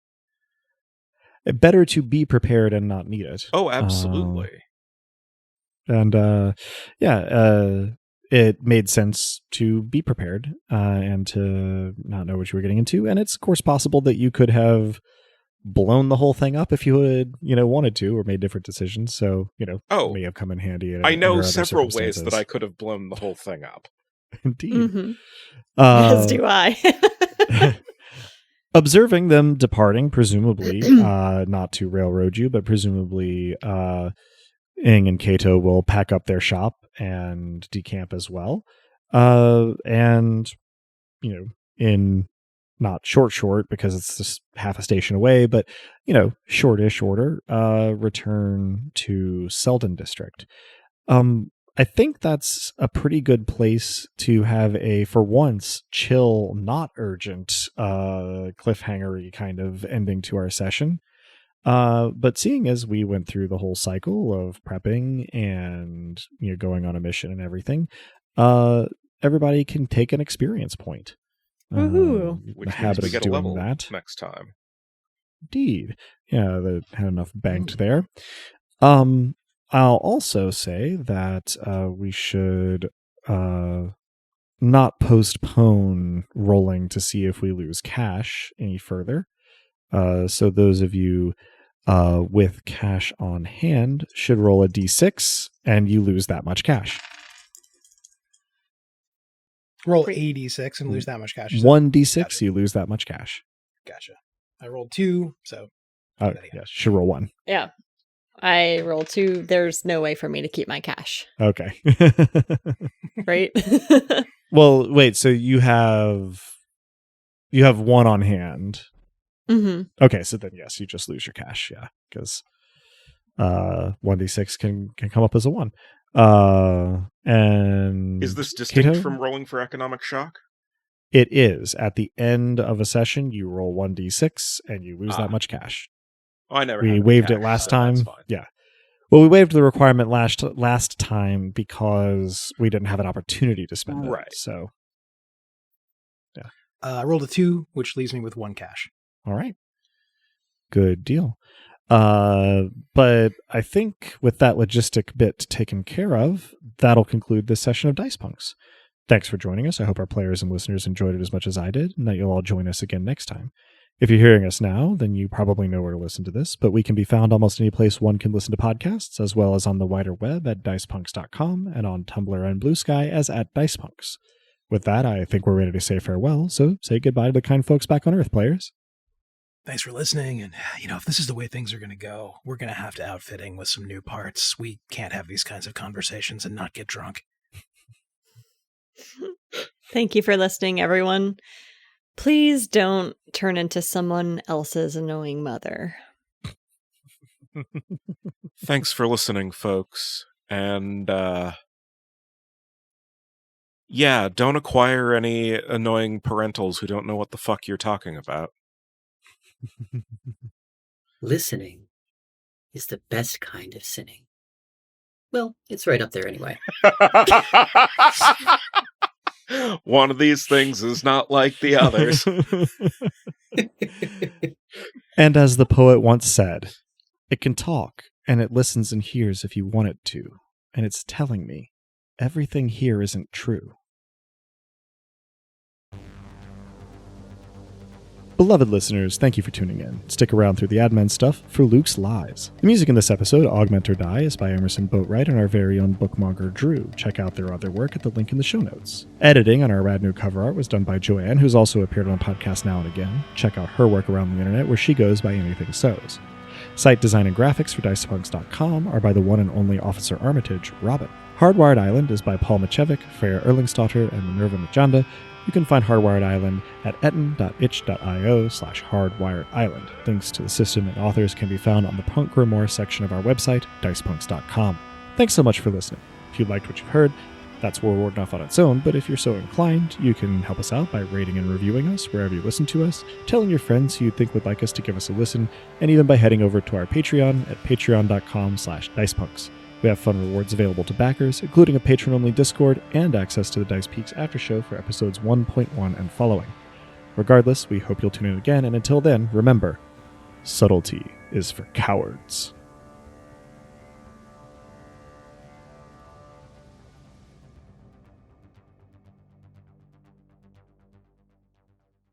Have you ever wondered about how dense space stations are? How many people are here, living, sleeping, fucking behind fancy plastic walls? Well, panels anyway. Now remember that we're living in a dystopian capitalist hellscape that requires the existence of poor people to scare other people into working for shit wages. Where do the homeless go in such a closed system? The basement. Those deemed insufficiently productive, valuable, employable, or diligent, whatever's the relevant factor for one's unhoused status, have options. Dying, drudge work if their physical facility allows, or trying to find community in the station's between spaces.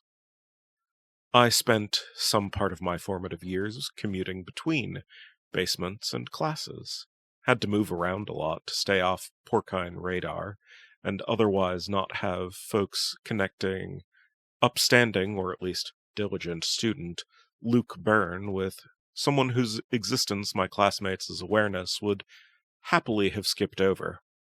So, from a station rat who, if you're hearing me, you might actually respect, don't judge someone too harshly if you learn they don't have a place to live.